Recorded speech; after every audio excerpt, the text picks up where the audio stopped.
All right, I think we're going to get going. Welcome, everybody. My name is Linda, and I'm on the board at Imago Foundation for the Arts. And I'm very happy that you all came today. And I'm especially excited about this talk with Carl Keitner. He's one of Imago's exhibiting artists. He's been with us for several years. He's helped out in all kinds of ways, at the gallery. He does our labels for every show. He covers shifts. He does a lot of cleaning and organizing. I wash the floors. He washes the floors. I love a man with dish in hand. Right. I do the dishes too. I mean, really, I'm not sure we would have made it this far without him. So thank you, Carl, for all of that. And if you need help, he's the guy. Right? I love being here. It's a great place. As you might have heard by now, this is IFA's 20th year. And we're getting ready to celebrate our anniversary next month in August. So there's a flyer in all of your seats, and we hope you'll, consider joining us at that celebration. We also have a very special anniversary exhibit is coming up, and it opens up next week. We're installing it in this coming week, and it will open here on Thursday night, but the reception for the artists is on Saturday night. It's a free and public event. Again, I hope you'll come back. It's pretty exciting. The theme is time, and that's kind of what we came up with to celebrate our 20th anniversary. And we'll also be doing a panel on time on August 17th, which is a Thursday night. And in that case, we're going to invite people from different walks of life to talk about time from their perspective.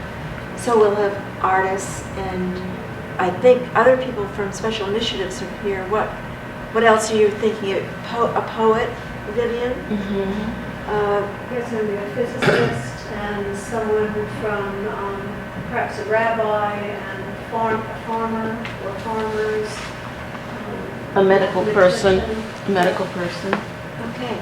So it really should be an interesting conversation about time. So I hope you will consider coming back for that. Now I thought I'd just start asking Carl some questions about his work. The reason Linda's here, okay, because I didn't want to do this. I don't like talking about myself. So I think Linda's here to make sure I don't leave. So basically, and to get him talking. And to get me talking. I told him we'll just have a conversation up here. But Carl, as I worked on the PR for this exhibit, I read your statement, your bio, and I was just intrigued by your life story and your art journey, and I think you've probably got some interesting things to say about that. Yeah, well, the thing that I have to say is that quote by Man Ray came way after I finished my work, okay? Yeah. So it was a great intro and a sort of great theme to work around. Yeah. But in fact, what that sort of justified my way of working, because always, I'm not technical. I've never been. I had a dark room, and my prints were great. They were fine, but they weren't technical. They weren't perfect. It was a theme. It was a concept. It was what I photographed that was important. And so this was done way before. I mean, I was already finished with it when I read. Have you guys heard of Kiki of Montparnasse? She was a muse of those turn-of-the-century artists who lived at the Bon Vivant, in Paris. Mm-hmm. And she was a model first, and then she became an artist. Well, she was Man Ray's girlfriend, mistress for a long time. Yeah. And so I started reading, and that's when I came across this quote by Man Ray. I didn't particularly follow him. I don't particularly follow any one photographer. I just like certain pieces, certain works. So when I saw that, sort of justified my inability to be technically perfect, So really, so it was a great quote, and you picked up on it, and that became the theme, right. And I went with it because it's a great soundbite, And it really, I think, expresses somewhat your philosophy. Totally about art. Well, that's it. Yeah. That's why I liked it, and that's why. Yeah. But the notion, the thing about he was not my inspiration, and I hate to say that, but my inspiration has always been me. It's always been my mind, the way my mind works and the way I see things, So that's what gets me going. And certainly that's a conscious thing. I'm sure that subconsciously all of us are influenced by something or somebody or many things, but I can't identify one person or one era or one artist that I would say, this is my hero, or this is the person that I want to emulate. But all of it just gets mixed up in your head, you know, and then something else comes out, you know. Yeah. So Yeah. yeah, so that's what I've done, is basically just don't do anything for a few months. Then I wake up in the middle of the night and I say, I've got to do this, or I've got to do this, or you know. We'll get to that a little No, bit we later. will, but I'm saying it changes all the time. I'm, you know, some artists have a theme. They love to do repetitive things over and over again, paintings or photographs of theme. I can't, you know. I've always worked for myself, and anytime I had a job and I had a regular paycheck, it would really bother me. I hated it. I hated knowing exactly what was going to happen at the end on Thursdays when everybody, you know, so it's not my personality to basically just follow one thing. It's always going somewhere. One of the things that I was really intrigued about your life, about what I read that you had told us, was the fact that your family emigrated from Hungary when the Soviets began to occupy Budapest and they moved to Montreal. And I'm wondering, how old were you when that happened? And what was that like? You know, what was... Well, we didn't exactly emigrate. We kind of snuck out through the border in the middle of the night, you know, and ended up, you know, I don't want to make it a long story, but in 1956 there was an uprising against Soviet occupation. And my mother actually wanted to leave after the Second War. My dad didn't want to leave. He wanted to stay because he liked being there. So when 11 years later, when there was uprising and borders were open for about 10 days, because the Russians decided that they're going to let Hungary, you know, become a democratic country like they're doing to you know, today. And of course, all it meant was that they're gathering their forces, their tanks on the border, and after 10 days they closed the borders. And my mother missed the chance of getting us out there because they were still debating whether they should go or not. And my mother finally said, well, to my father, whether you're coming or not, I'm taking my boys, the three of us. And so one night, we woke up 3 o'clock in the morning. I had no idea. My mother said, we're leaving. And there's a truck waiting outside, took us to the border. Next night, we had a local guide, a local farmer who knew that Hungary's bordered with Austria, and Austria was accepting all of these Hungarian refugees. I'm sure you look at history, you've seen them. And it was a cold, foggy winter night, just like you read in the books. And we started out, my parents, 3 of us, 3 little kids. I was 11 years old. My brother was 9, and my little brother was 5 and a half. And he was basically drugged, so he wouldn't make any noise. I think he stayed drunk for the rest of his life, actually. Oh, no. He did. Anyway, so we started out, and we got lost. There was a fog, and we ended up going in circles. So it was pretty harrowing, you know. At one point, we ran into some soldiers. My father I had watches up my arm, by the way. Because when you were 9 years old? When I was 11 years old, because the Russian soldiers even were Cossacks. I mean, they were from the farm, okay? They fell in love with wristwatches and toilets, but wristwatches in particular. So we had them just in case we ran into a party of Russians, we could sort of bribe them. And so we were in this barn, and my father was talking to the soldiers. The soldiers told us which way to go because we were lost. And we headed out, and we ran into a couple of college kids who were coming back to get their girlfriends, and they showed us the way, and we ended up, in the morning, we ended up in Austria. So I spent about 4 or 5 months in refugee camps, and eventually ended up in Montreal. And the rest of, grew up there, had a family, went to art school. I went to art school. It doesn't count for much in Rhode Island because it's not RISD, So nobody's ever been giving me credit for my fine arts degree because, which is fine, but that's just, it's an interesting experience because every time I said, I have a fine arts degree. Yeah, well, where from? Well, École des Beaux-Arts in Montreal. Where's that? It's not RISD. So. But I want to, when did your interest in art surface? So you decided when you went to college you went to the École de Beaux-Arts. Yeah. But what made you go in that, when did the art start? I was a terrible student. I had no attention span whatsoever, so from early on, I was drawing. I was always drawing. I wasn't very good, but I was drawing, you know. So back in Hungary, I lived in an area where they had motorcycle races in the streets. So I would draw motorcycles. And then the tanks came, then I would draw tanks, you know. So I never paid attention. I was always, But you were my drawing. mind was always somewhere else. Were there any artists in Daydreaming. your family? No. No, I think my father was creative, but no. I was the black sheep. My brother was supposed to be a doctor. I was supposed to be an architect, and the youngest brother was supposed to be a lawyer. Did it work out? My mother got 1 out of 3.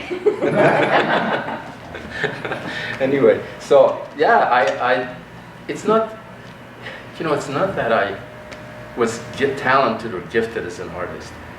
My mind was always wandering. I was always somewhere else. I used to get in trouble for staring out the window, you know, and daydreaming. I remember my dad getting upset because I was supposed to be doing something, you know. I remember had a job as an art director for a long time, for a while, worked for a magazine. And I remember sitting at my desk, just staring out the window. And the owner, the boss came in and said, "I'm not paying you to stare out the window." And I said, "Yes, you are, because that's how I get my ideas. And that's how I was able to create a magazine for you, you know." And I'm a daydream, you know, I go off. I sometimes just go off and people say, "Hey, where are you?" Yeah. And so it's a personality. It's basically, yeah. But you knew, by the time you got through high school, that you were on that track. Well, in high school, this is Canadian, this is in Montreal, so it's a very different situation. You know, at that time, if you were a smart kid, you were in the Latin class. If you were a dumb kid, you were in the science classes. And they went from 10 A, B, C, D, 10 A, B, C were the Latin kids, were the smart kids, and anything after that were the dumb kids. Well, I was in the last one, you know, because I just barely got through anything. I mean, just because I could remember, just because I could play it by, you know, seat of my pants, you know. And I was always drawing, and so trigonometry was one of the classes that we were supposed to take. Miserably fit. I mean, out of 100, I must have gotten 12, you know. But the other option was art, so I went to art class in high school. Yeah. And the teacher loved me because I could actually draw. Most of the kids who were in art class because they couldn't do trigonometry, you know. So I was actually there and I was able to draw, and she loved me until she found out that I was going to Saturday classes at École de Beaux-Arts. Oh, You know, they had okay, Saturday yeah. classes for, you know, before you actually entered into the school system, Yeah. which was great because having had a record of going there Saturday mornings allowed me to apply and be accepted into their program, Yeah. you know. Yeah. So, yeah, that's. So I've always it's not so much that I was creating art all the time, but creating ideas in my head, just living a certain lifestyle that really drove my parents crazy. I mean, you can imagine. I mean, I don't know how many of you basically the creative process. It's you know, you want your kids to be able to fit into society, get money, make a living, and it was terrible. It wasn't a good fit. No. So do you think that the immigration experience influenced your philosophy towards art? You know, the kind of almost outsider point of view that made you want to operate sort of outside the academy in a sense? No, you know, it's really funny. It wasn't a conscious thing. You know, I had this conversation with a friend the other day. How did you come out normal? How did you come out to be a normal person? You know, really, having come through that, you know, being yanked out of your bed in the middle of the night, leaving all your friends, everything behind, losing everything, starting all over again. I didn't speak a word of English, you know, when we got to Montreal. I had to learn English and some French, you know. And I said to him, because I was totally not aware. I really was not aware of the downside of anything. Yeah. You know, even, you know, I was in La La Land. I mean, not in that I couldn't function because I had a family, I worked, I had a job, I had my own design studio. But it wasn't, you know, money never meant anything. I never had a relationship with money. I don't care as long as I can eat or I never. Money and I just don't see eye to eye, you know. So that was never important. And if money is not important, then you can focus on other things that are important to you, you know. And I was always able to get by, so it wasn't a problem. I know, you know. So that experience didn't really consciously, you know, influence me. I'm sure that on a subconscious level that must have been. Yeah. The loss, I mean, I used to have nightmares about losing things. I never ever bought anything expensive for fear of losing it, because the things that I liked, the things that in my formative years, were gone. You know, they were just not, you know, taken away. So I never attached myself to or have anything that was of value, you know, because I just didn't want to go through that, I guess, you know. Yeah. So I went off, you know, I lived in my head some, you know. But I was able to function, obviously. I mean, you know, I had a family, I raised them, you know, at age 45, I gave up everything and moved down here, started from scratch. Moved down here, and I had this idea. Well, what happened, I was a graphic designer in Montreal, and I had my own studio, and I had clients, advertising agencies, magazines. But one day I was walking with my portfolio to show a client, and I said, I'm 43, 44, I can't keep going. I can't keep walking around with a portfolio trying to get work at my age. It just didn't seem right. And of course, everybody, all the other art directors I was working with already started working with computers. You know, this is the time when the Mac came out, and graphic design artists were working double-page spreads on a computer. I remember saying, I have to learn this. So I signed up for Basic 101. Now, you guys know what Basic is? Yeah. Well, I didn't know that. I just said, Basic 101, I'm going to learn a computer. So I showed up to first class. Everybody knew what they were doing. And I said, how's this Basic? Well, Basic is a language. You know, it's a computer language. I had no idea. I thought I was going to learn about a computer. You know? So I said, okay, this is not going to work, because I'm only going to be good a designer as my ability to master a computer, which was not going to happen. So my other major was photography. So I said, this is it. I'm going to leave Montreal, because if I stay here, then everybody's going to still want me to do graphic design for them. So if I move somewhere else, I can move down to Providence, because my brother lives here. I'm going to open a photography studio, black and white portraits. And within a week, people are going to be lining up, you know, to get their pictures taken, right? Well, this is New England. Nobody lines up for pictures, you know, certainly to an unknown person, you know, you'd have to. So I made do. I did all kinds of different things. You have no idea, you know, the kind of stuff that I just, to survive, you know, and here I am, basically. But then, of course, the camera became a computer. And, you know, and that was that. And besides which, cameras became, phones became cameras, and portrait photography was like dead. You know, I don't know if you guys, how many studios are there that are still taking, you know, doing portraits. So. Really only weddings. You know, But, you see wedding studios, but high school yearbooks. No, they still do those? Yeah. The photos. Yeah. I did that. Did what? People take pictures, but you don't go to a studio like Holden Mills, like in the old days. No, that's what I mean. So Yeah. the photography business, other than in New York maybe, or Chicago, or, you know, or down in Miami, you know, where they're doing fashion shoots and product photography, it's for a small town, you know, just. So it was time to do something else, you know. And I do something else. You somehow came across Imago, right? Well, you know, the funny thing is that I moved into Barrington with Arlene, you know, after I had my studio, I was married and lived up in Franklin, Massachusetts, and that sort of went south. And I lived in my studio for 5 years in Wayland Square with my dog, you know. And then I met Arlene, and I moved down here, and one day I came around, because I find a breakfast, the little coffee place, and I walked around Warren. And I'm telling you, I came by here, and I looked, and when I lived in Montreal, I had a 3,000 square foot studio space with 14-foot ceilings in old Montreal. It was gorgeous. And I used to have openings. I used to have artist friends who I would let the space, you know, exhibit their work. So when I came and saw this, it it wasn't a normal or regular Providence or Rhode Island or sort of New England space. It wasn't full of stuff. It wasn't full of little tchotchkes, little sort of handmade things.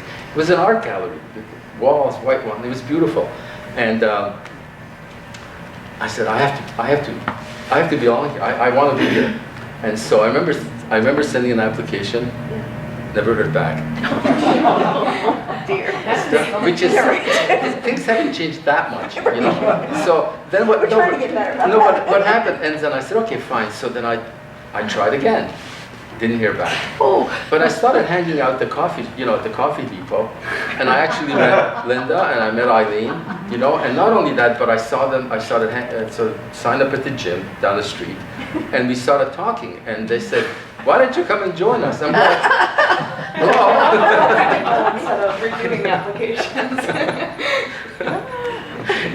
So I mean, in all fairness, I did bring my portfolio. I And like how we it do was- things the old-fashioned way.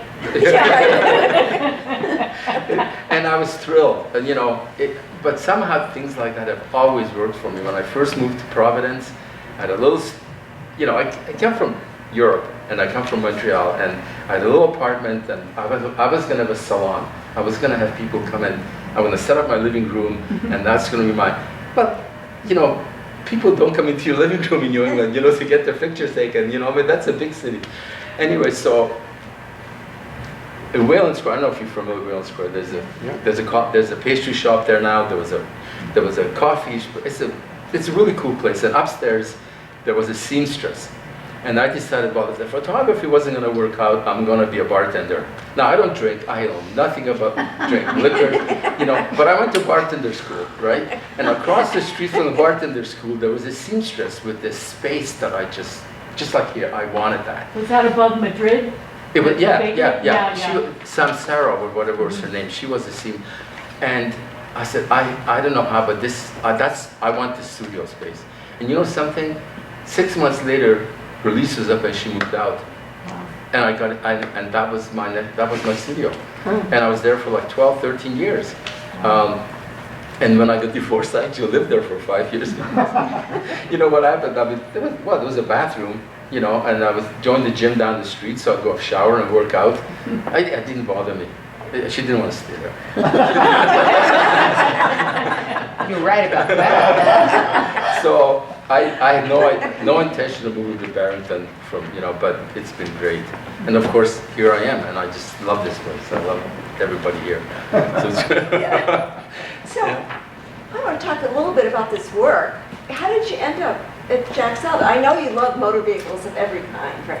well, yeah, I do. Yeah. But how did you end up at Jack Salvage in Bristol? Well- And how did this all come about? What happened is Lily, the little granddaughter, went to Europe with her other grandparents last year. And they sent pictures back in this dress. And she's in Paris wearing this, with the red hair and the white. And Parisians are pretty stuck. I mean, I don't know if you've been to Paris. The French are not the most, amenable people. Friendly? But they went crazy over her. They just loved this look. And I said, well, those grandparents did something cool. I got to do something cool. So when I decided that I'm going to ask Lily if she wants to work. And initially I was going to go to find some of these old, falling apart mill buildings, that are. But you've seen fashion shoots. People have done that many times, right? Plus, you need to get permission. You need releases. You need to, And I said, oh, I like cars, So I have a friend who has a friend. This is Rhode Island. I know a guy. And so I looked up, where's the nearest one? And I found a Jack's. And Brian, who's the grandson, this is the grandfather's still there, the father's there, and apparently Brian is the only nice person there. So, by his own admission, he said, he's changing that. He's changing that sort of business model. Right. And he was terrific, And actually, he got real heck for it eventually. Oh, he did? Yeah. What happens is that people come, they want to go around this salvage yard, but they ended up reporting them for their oil leak or some kind of, so they don't like people walking around. Yeah. But for some reason, either the father wasn't around, but He let you do it. he let me do it. So I went there a few times to check out what was available. But I had this idea of not just posing her with these cars, but doing things that you would do to a car that's functioning. You know, you would fill the radiator with water, wash the windshield. But it's so ridiculous because, I mean, these cars are rusting and rotten. She's pouring water into a radiator of a car that has no engine, you know, or she's pumping air into a tire, basically. That's, you know, that. So the sort of the contrast of this little girl with the white dress and everything, and it just worked. You know, I wasn't sure, you know, but it was fun, and that's it came about, and it's much better than the pictures from Paris.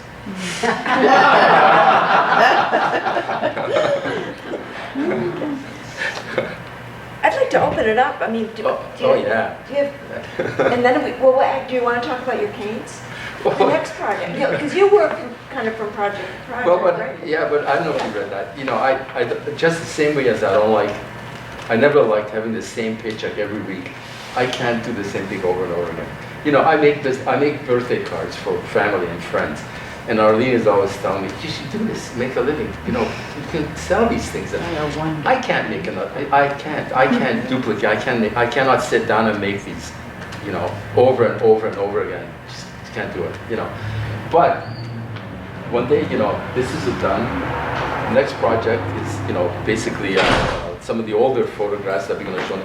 And then I said, I want to make canes. You know? So I walked around Barrington. I picked up these are all natural. I walk around. By the way, I walk around with a chainsaw. You know, and and I just, you know, a couple of times went out and I realized this probably doesn't look good. No. You know? So I have a shoulder bag and I put my little chainsaw in there. But I do a walk in the woods and I can be cutting wood and I just take things apart. I'm gonna start welding. I have all this welding equipment. I'm just too scared to start it up, you know. So, but once I'm done with the canes, I'm going to start welding again. But you know. you took the classes, right, at the place in Providence? Yes, for welding? yeah, I took a welding class, yeah. And you did some sculptures. Yeah, and I have them here. I have two. I have a couple of them, you know, in the next show. video. Yeah, yeah. But those were done over there, and I bought a little welding machine, and I have my mask, and I have my gloves, and it's all set up. It just, you know, it's waiting for me to start. You know? But it'll come. One morning I'll wake up, 3 o'clock in the morning. It's time to go on. Time to do it. And then who the hell knows? I don't know what else. So do you work that? You just start working with a piece of wood and Yeah. then you come up with another idea? I start working with a piece of wood. Then I find some different things for this. This is an old lamp, you know. Find different things for the handles. I try to decorate them to make them more interesting, so they're all unique. And then, but the thing that's really makes it nice is that once I put it all together, I get this epoxy resin. You've seen those things. I mean, they usually coat tables with them, and well, I coat these spots, and they're just shiny and just really, really, they're nice and they're unique. And not only that, but the reason I can do this is because my other passion is driving. So I'm a professional driver. I have clients, you know, that are personal clients that I drive. Unfortunately, a lot of them to hospitals up in Boston, you know, for procedures, or people traveling. A lot of people now traveling to visit their grandchildren on the other coast. You know, that of a certain age, we all, and so I also think that these are going to be really useful. Not only, you know, artistic, not only attractive and interesting, but I actually sold 3 of them to people who need canes. You know, and so why buy those ugly aluminum, you know, to the ones that you can adjust the height? Because I'll make them, I custom make them. You tell me how, how long, how tall you want them, and so that's the next thing. And they'll be here at the show after the next one. The holiday show. Yeah, the end of the year. Yeah. So I'm just having fun. I'm just, you know, it's very. I have a question. I think you've become the epitome of the definition of consistency through inconsistency, right? Yeah. When you go to a photo shoot like this with Lily, how much time does it take you to look through the viewfinder to find your shots? Or is that also the same kind of process, like bang, bang, bang, or, you know, a No. plan? Because they are definitely framed. Well, first I was an art director, Yeah. you know, and my job was to do layout, you know, where I could, the layout so that I can have place, put type, so I see things as an art director. So you, The other thing is that when I had my photography class at art school, you know, first 2 years we did everything from sculpture just to find out what medium you like. My photography teacher at the time said, if you can't get your shot in one frame, you're never going to be a great photographer. And that just stayed with me, you know. Now, it's an exaggeration because even those days you bracket it, even if you had one, but I went there twice before I even took Lily there, just to check out what cars, what area, you know. And once I got her there, it was easy, because I know, well, you do exactly. I knew where to put her. I knew exactly what I wanted, what I didn't want. I didn't know. Some of them I made the lighter, a little darker, but there's no Photoshop involved. There was no just, you know, so. do you have a preference to this concept that you came up with? You scouted out the spot, you knew exactly what you wanted to do, compared to, say, like candid shots that I've seen you do, candid photography. No, candid photography is when I go to Cuba. Right. It's when I'm on the street and basically I meet people and I just interact with them. This was planned. This was all planned. I knew what I wanted to do. You know, I knew how many pieces I wanted, more or less. I knew which was going to be big, which was going to be smaller. Yeah, this was it's like, yeah, planning a project. Can I ask something? Sorry. When you go to Cuba, Yeah, which we all know is kind of a somewhat repressed space. somewhat. Somewhat. How do the people respond to you when you just go and take their picture? First of all, I give them money. Okay. You know, I interact with them. I don't take anything for granted, and I don't Yeah. abuse that privilege of my being there. I ask, and the thing about the way I used to teach photography, and so whether it's in Cuba or anywhere else when you're traveling, most people have little time where they're going because they're taking a bus, they have to get off here, the next stop, and they're all taking pictures. They get off the bus taking pictures, you know. When I first go somewhere, I don't even take my camera out. I just walk around. You know, I would sit in a park. I would just sit in the park and be seen. And not take, but just be seen and get familiar. People see you there. And all of a sudden, because, you know, it's like, we're like animals in that way, pack animals.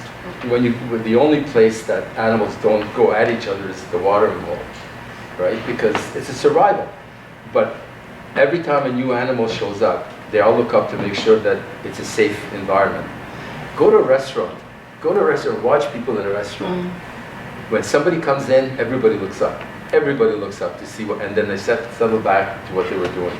But we all need to feel secure. We all need to feel comfortable.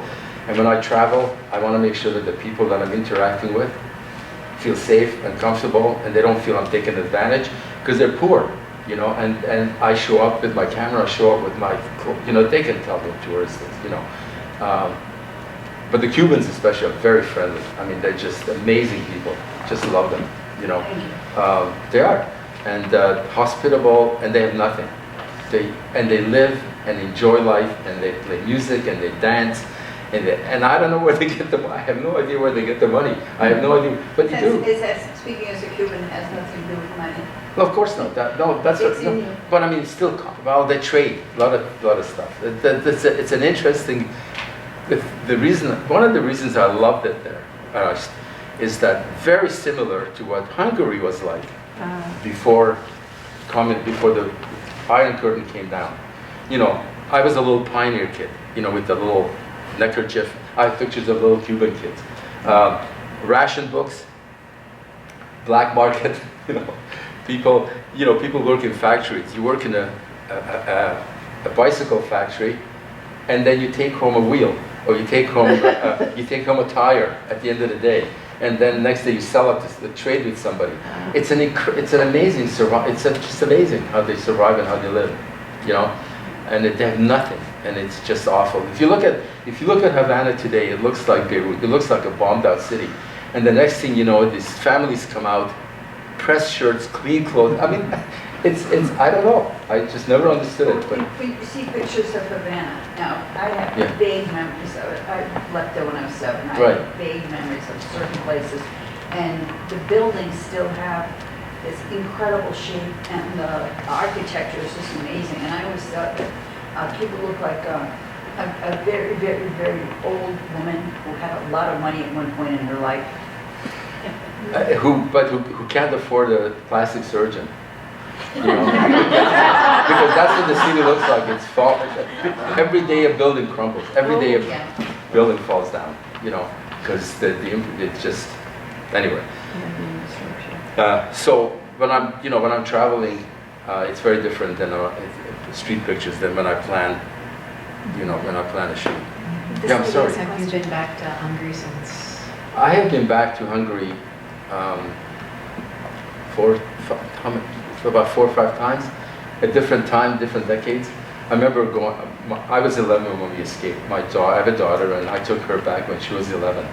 And the night that we were supposed to leave, I didn't sleep because I was sure somebody was going to come and take her and not let me leave, you know, because it was still behind the Iron Curtain. It was still hard. But we did.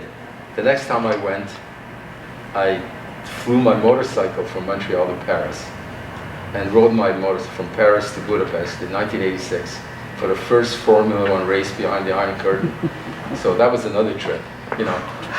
Then I've been back a few times after that, you know. Yeah, we went, yeah. It's changed a lot. I don't like what's going on there now. I don't know if you know. It's a very right-wing totalitarian regime, and Hungarians are not really very nice people. I got to tell you, they're not. You know, because they have that group mentality that they'll turn on you. You know, as a group, not individually nice, but put them together. You know, in a group that has certain mindset or certain ideal. And they're you know, this happened in the war. It happened during the war where cousins and family members turned each other in for their own survival. You know, people who lived next to each other in the villages for 20, 30 years, generations, to save their skin, would turn them in. You know, it's so. When I go back, it has to be in a much more amenable and much more sort of peaceful place. But it's beautiful. I mean, you know, the thing is, I love Havana. I love being here. I remember one of the trips I took back to Budapest on my motorcycle. I left my bike at the hotel. My father taught me this trick. You take $100 or 100 pay, whatever the currency was, tear it in half, and you give it to the doorman. And said, if every part of my motorcycle is still there when I come back, I'll give you the other half. Right?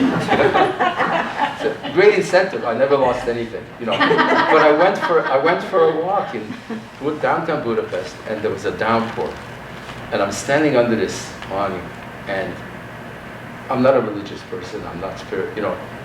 But if we have a soul, whether I like Hungary or not, if we have a soul, that's where my soul is. In Budapest. You know, I may never go back there again, and I love other places much more, but I felt like, I don't know, something overcame me that I've never felt before or since. It was really weird. So were you in Buda or Pest? I was in Pest. Yeah.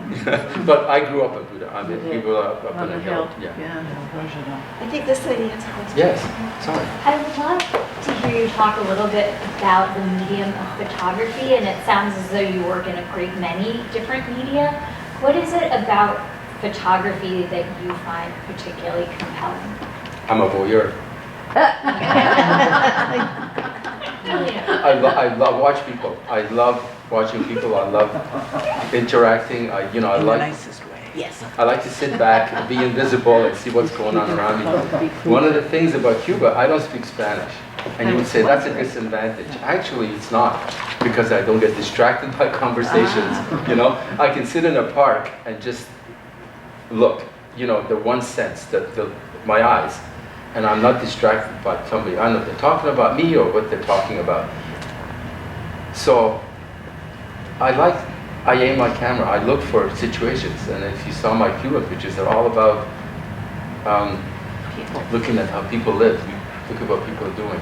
Is there something about having a camera that then would be very different from, say, sketching, which could also allow for that voyeuristic? I mean, is there being behind? I mean, There is. Can you talk about that? Yeah, I have no patience. I don't. I couldn't paint. I couldn't sketch. I mean, I can draw and I quick, but what I do has to be. It has, you know, it has. Photographs. What I love about photography, I mean, real photography. What I consider is that you capture a split second in life. You know, that you can't put in there if it's not there. You know, catch a moment. You know, the most famous photographs are of people at a moment. That little girl in Nepal. You know, have you seen that walk? The general who shot the Vietnamese soldier, whatever. Those are photographs that you cannot reproduce. You cannot, you know. That's why, and it's instant, and I can move on to the next thing. You know. So no, I appreciate. I mean, this young woman here, I guess, Polly. I mean, I think it's amazing. You know what Her paintings. or her paintings. Yeah, I mean, Yeah. or Michael's work. You know, I can't. No, it has to. The reason I like photography is because it's instant, it's immediate, and you move on to the next one. You know. Yeah. I think you meant Stephen. You meant Stephen. I mean, it's Stephen's work, right? I'm sorry. Where's Yeah. Stephen? Sorry, Stephen. Yeah. That's all right. He's looking at me like, who's he talking about? I don't know why. Carl, what kind of cameras do you use? Sorry. Yeah. Sorry. So do you and Lily have a new relationship and that she'll become, maybe you'll collaborate? No, on I'm really future- pissed at her because she never got really interested in, you know, getting, you know. She's like, yeah, I'm done, Grandpa, see ya. Yeah. You know what, Mary? I think that maybe when she gets older, Yeah. I mean, she gets, right now she's with her friends. She's much more interested in being with her friends rather than, you know. But yeah, I mean, she's awesome, and I will always want to photograph her. You know, whether, you know, I'm just going to wait it out until she's ready again, you know. Because right now, you know, when I invited her to come to this, she said, well, I have to go to a party with my friends. But she came anyway, you know. And she To the stayed opening. because she To loved the the opening, opening, yes. yeah. And she's actually stayed longer than I thought she would because she really, she must have liked it. Yeah, like the attention, she was the subject Yeah, of of the course, image you know, and everybody was, no? Yeah, so, yeah, Okay. so I would definitely So work with her. we'll hold out for a maybe, we'll see Lily in the future. Yeah, right. To be Yeah. continued. You Carolyn, No, Sharon, we're what were gonna you gonna say- say? Oh, I just wondered what kind of cameras you use. It's interesting. I have two old Nikons, D90s, and a new Fuji X Pro 1.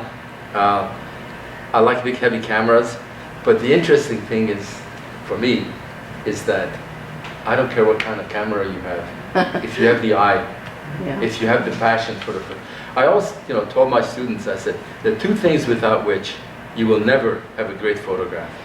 First one is light, you know, and I don't care what you have, what kind of equipment. If there's not beautiful lighting, you know, or a passion for the subject that you want to photograph.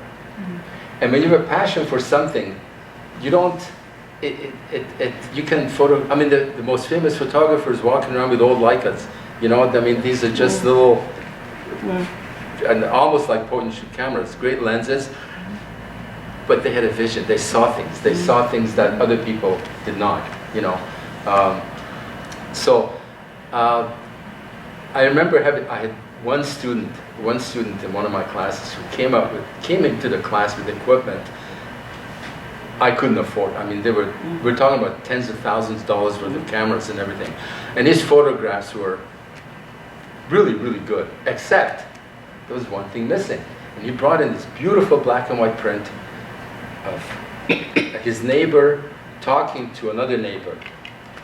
The neighbor is sitting on his motorcycle, and I looked at this picture and I said, there's something missing here. He looked at it and I said, I don't know. I mean, the exposure was perfect, lighting was perfect. I said, what's the story behind this picture? He said, well, the guy on the motorcycle just bought this motorcycle, and he was going to go on a cross-country trip on it. And he was talking to his neighbor. I said, but what were they talking about? They were talking about cutting the lawn. Maintaining the house. I said, this guy just bought a motorcycle, and he was going to go on this trip. Do you think that if he was talking about his trip, that his face would light up and he would be much more animated? Because that's what was missing. That was missing. There was no... It was a great photograph, but there was nothing in it that you could wrap your brain around that said that this is... It was a great image, but it wasn't a great photograph. But he did it with the most expensive camera, most expensive lenses, and it didn't make any difference. I think somebody who loves photography, who loves passionate about the subject, can take a really great picture with an Instamatic or with the phone. So. Any questions? I don't know. Yeah. Do you prefer film, digital, or Polaroid? Something of that nature. I had a really, really hard time giving up film. I had a dark room. I loved taking pictures. I loved printing, and I fought tooth and nail, until, I moved out of it. I had to give up my dark room, and film is still there, but I mean, digital is just more practical, The only thing is, with digital photography, you don't have, I find anyway, that most people don't have the same discipline that they had with film, because with film you had maximum 36 exposures, and you had to make everyone count. I did a wedding the other day, and it was a gift, okay? And I remember when I was doing film, I always worried that one shot at the wedding I'm going to miss because I just took the last frame on the 36th roll, right? But with digital, you got 3,000 pictures. It doesn't. You can just bang, bang, bang, And it bothered me, that basically what happened is that people will take all these digital photographs, and then they try to fix them after. But that's the reality of it. People do that now. So I formulated this concept for my own peace of mind, is that there are two types of photographers, two types of photographs, in my mind. One is, even if you're shooting with a digital camera, you're shooting as if you had film in there. In other words, you plan your shot before. Like I did, I knew the light, I knew the exposure, I knew the shutter speed, I knew exactly what I wanted. So by the time I had to do very, very little sort of work after. The other photography is that you can take 1,000 pictures and then fix them after. So you just bang, bang, bang, bang, bang, and then you can just take the frame and say, I'm going to fix this. So, and you know what? These days both are legitimate. It's just my preference is to take pictures as if I had film. Makes sense. Carl, did you ever do pinhole photography when you had a darkroom? I did pinhole photography in art school. Yeah. Yeah. It was it's really funny because somebody on Facebook posted the first photograph that was taken was in 18 whatever in Paris. Yes. Of the shoe shine. Basically, there's somebody standing still getting shoe shine. It's supposed to be the first photograph taken. I don't know if that, but historically, and all the comments were like, "Oh, this is really great. Why didn't somebody colorize it?"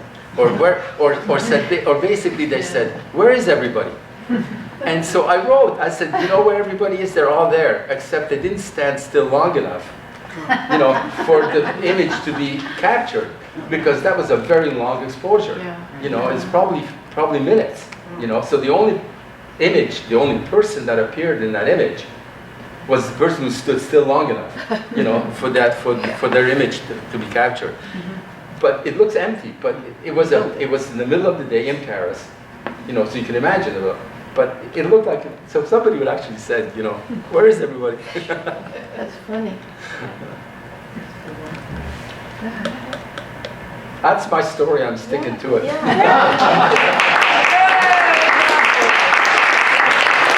Thank you for showing up, that's great. Some water in the back, some snacks if you want, and Which one is can stay around for a while. And I'm sure Carl will answer more questions if you Yo, have them. anybody, yeah, if you want to talk to me about anything, doing good.